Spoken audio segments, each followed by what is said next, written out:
گبول صاحب، سیٹ کا آپ کی کیا بنا ہے سر؟ ٹریبونل نے کوئی کارروائی کی ہے اب تک؟ نہیں، ابھی تو بھارت پوری کراچی کے جتنے بھی سیٹس ہیں قومی اسمبلی کے سب چیلنج ہیں اور الیکشن ٹریبونل میں ہے اور خطرے میں نظر آ رہی ہے اپنی سیٹ کوئی ویسی اللہ اللہ کر کے ملی ہے؟ دیکھیں، میں 1997 میں رات کو جیتا تھا اور صبح مجھے ہرا دیا گیا تھا. 97 کی بات کر رہا ہوں. 5 سال میں کورٹ کے چکریں لگاتا رہا. مجھے امید ہے کہ اس وقت جو ہمارے ٹریبونل ہیں وہ جلد فیصلہ کر لیں، ایک طرف کر لیں. اگر فارم 45 آپ سے مانگ لیے تو مصدقہ فارم 45 جمع کرائیں گے؟ آپ کے پاس ہیں؟ بالکل ہے، بالکل ہے.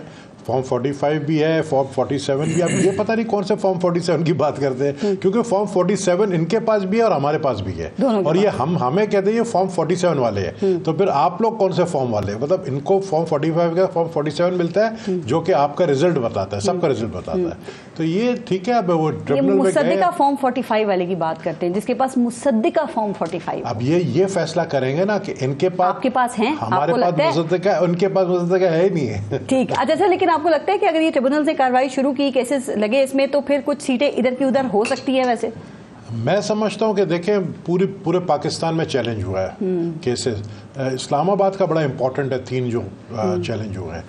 اس کا فیصلہ جو ہے وہ میرے خیال میں، آپ بتا رہے تھے 1970s میں جو آپ کے ساتھ ہوا نا، جج صاحب کہتے ہیں ہمارے ساتھ یہ 2024 میں ہو گیا ہے کہ رات کو جیتے رہے تھے، صبح ہار گئے. ہاں، اب جج صاحبان کے لیے تو میں کچھ بول نہیں سکتا، ورنہ میں بھی فیصل واڈا کی طرح اور مصطفیٰ کمال کی طرح جو ہے میرے، لیکن میں اتنا ضرور کہوں گا کہ ہمیں امید ہے کہ آن میرٹ فیصلہ کریں. ان کو توہین عدالت کے نوٹسز نہیں ویسے ایشو ہوتے، یہ بھی تو بہت کچھ کہتے ہیں.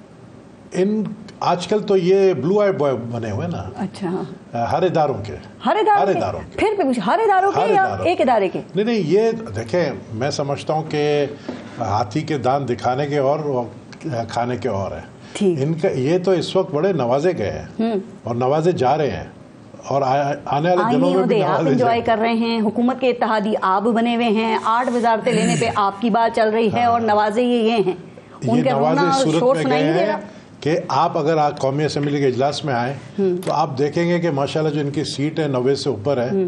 یہ کیسے ملے ہیں؟ یہ ہمیں فارم 47 والے بولتے ہیں، مائنس میرے دوست کے. میں پرسنلی جانتا ہوں ان کے اپنے ایم این ایز نے یہ اسٹیٹمنٹ مجھے دی ہے میرے سامنے کہ ہمیں ریٹرننگ آفیسر کو پیسہ دینا پڑا ہمارے رزلٹ اناؤنس کرنے کے لیے. یہ جو بجٹ آ رہا ہے گبول صاحب، آپ کو لگتا ہے کہ یہ کچھ مہنگائی میں جو کسر رہ گئی ہے وہ بھی کمی بھی پوری ہو جائے گی سر، یا کوئی ریلیف ملے گا؟ میں نے سنا ہے کہ یہ ریلیف دینے کے چکر میں ہے. یہ میں نے سنا ہے کہ ان کی میٹنگز بھی ہوئی ہیں، اور جو چائنا بھی گئے ہیں وہاں پہ بھی اس کا رزلٹ بڑا اچھا آنے والا ہے چائنا کے وزٹ کا. تو جو میں نے سنا ہے، اچھا دیکھیں، ہم کولیشن پارٹنرز ہیں، ہم حکومت میں نہیں ہیں اس وقت. ویسے ہوگا کیا؟ قرضے ری شیڈیول ہو جائیں گے؟ کیا ہوگا جو اچھی خبریں آپ نے سنی ہیں؟ قرضے ری شیڈیول ہوں گے، ظاہر ہے. ایک تو دیکھیں نا، آپ کی مہنگائی کم ہونی چاہیے، کم ہوگی مجھے لگتا ہے. یہ بجلی کے جو ٹیکس میں کراچی میں، میں نے کل، آپ یقین کریں، میں کل کالنگ اٹینشن نوٹس پہ کالنگ اٹینشن نوٹس پہ کل میں نے یہ جب بات کی، میں نے تقریر کی، جب میں گھر پہنچا تو 3 روپے بڑھا دیا. بجلی نہیں بھی دیتے ہیں، اور پھر بل بھی آپ کا جو ہے 2-2, 3-3 لاکھ ایک غریب آدمی لیاری میں. آپ یقین کریں، لوگ کہتے ہیں کہ جی ہم نہیں دے سکتے ہیں، یعنی سول نافرمانی کی طرف لوگ اب جا رہے ہیں. سر، ان کے علی پرویز ملک کیا کہہ رہے تھے کہ کم لوڈ شیڈنگ ہوتی ہے؟ علی پرویز ملک ہمارے اسٹیٹ منسٹر کو اور پہلے ہمارے فیڈرل منسٹر اویس لغاری کو بھی کے الیکٹرک والوں نے کہ ایک اسٹیٹسٹک بھیجا کہ ہم صرف 10 گھنٹے کر رہے ہیں. میں نے چیلنج کیا، میں آپ کے شو میں بھی چیلنج کر رہا ہوں کہ اگر یہ آئیں کراچی، اگر 10 گھنٹے کا یہ ثابت کر لیں لیاری کی، میں اپنے کانسٹیٹوئنسی کی بات کر رہا ہوں، میں استعفیٰ دے دوں گا کہ میں نے جھوٹ بولا ہے. اور اگر ان کے اوپر ثابت ہو گیا کہ کے الیکٹرک نے ان سے جھوٹ بلوایا ہے، تو یا تو یہ کے الیکٹرک کے اس ڈائریکٹر کو سیک کریں یا تو خود استعفیٰ. کس کا استعفیٰ آئے گا؟ کیا خیال ہے؟ استعفیٰ تو یہ استعفیٰ دینے والے لوگ نہیں ہیں نا. آپ تو ہیں نا. نہیں، میں سمجھ، اگر یہ پروف کر لیں کس کا 10 گھنٹے، یہی غلط ہے.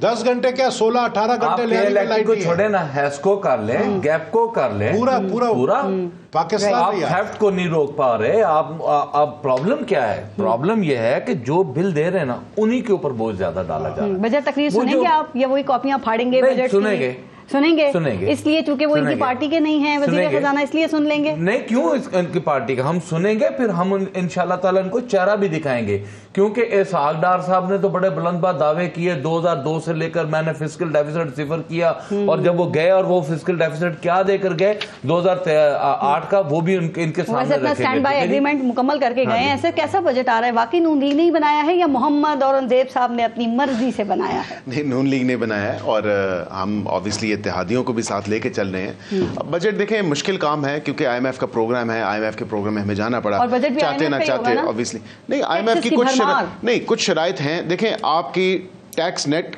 جو ہے اس کو بڑھانا ہے, آپ نے آپ کی آمدنی کے ذرائع کو بڑھانا ہے, تو وہ ہم بڑھائیں گے, بڑھا رہے ہیں. جہاں تک بات ہے چیزوں کی کمی, انفلیشن میں کمی, آبویسلی وہ آپ نے دیکھا کہ اس کے ثمرات ابھی 100 دن پورے ہوئے ہیں پنجاب. ویسے یہ ٹیکس بڑھا نہیں رہے, یہ ٹیکس نیٹ کو نہیں بڑھا رہے, یہ انڈائریکٹ ٹیکس لگائیں گے جو کہ عام آدمی کو پیسا جائے گا, اس پہ بوجھ پڑے گا.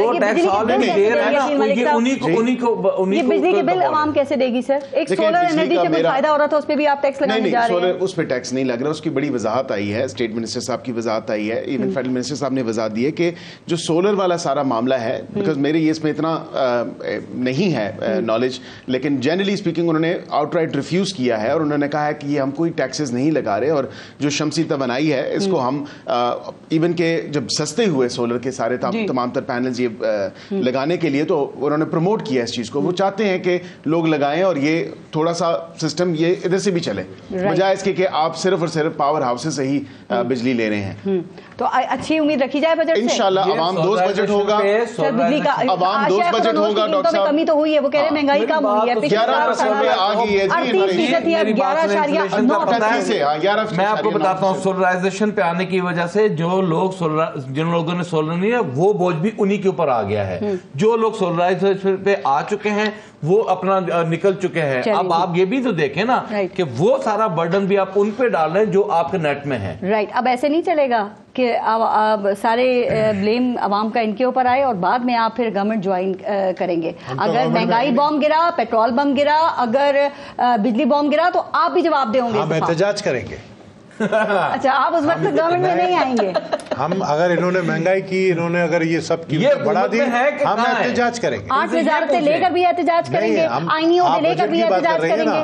اگر بجٹ اچھا دیا ہم حکومت میں شامل ہیں, اور نہیں دیا بجٹ اچھا نہیں دیا, مزہ آ رہا ہے نا ان لوگوں کو کہ حکومت میں بیٹھے ہوئے لوگوں کی بد دعائیں اور لوگوں کے کوسنے ان کے لیے, اور اس کے بعد پھر ہم کشتی میں سوار ہوں گے جب ان کو برا برا کہہ دیا جائے گا. ان سے بھی پوچھ لیں. یہ میں سمجھتا ہوں کہ responsibility across the board share ہونی چاہیے, اور یہ ہمارے اتحادی ہیں. ہم صرف ووٹ کی حد تک نہ ہو, پورے طریقے سے ہمارے ساتھ. انہوں نے ہم سے تجویز لی ہے بجٹ کی؟ لیے سر نہیں, میرے خیال سے پارٹی ہیڈز کی بات ہوئی ہے آپس میں, وہ ہوئی ہے پارٹی ہیڈز کی بات, کچھ بھی نہیں ہوئی ہے ڈسکشن ہوئی ہے میرے نالج سب سے, ایک دوسرے کے کان میں ہو گئی ہوگی, کان میں باتیں کر رہی ہیں. یہ بتا دیا ہوگا کہ اشاروں میں بات ہوگی ہے, ای میل آنے والی ہے اور وہ اناؤنس ہی کرنا ہے. وہ بتا رہے نا, محمد اورنگزیب صاحب نے اپنی مرضی کا بجٹ بنا دیا ہے, اس پہ مسکرا رہے تھے تو آپ سمجھ جاتے ہیں صاحب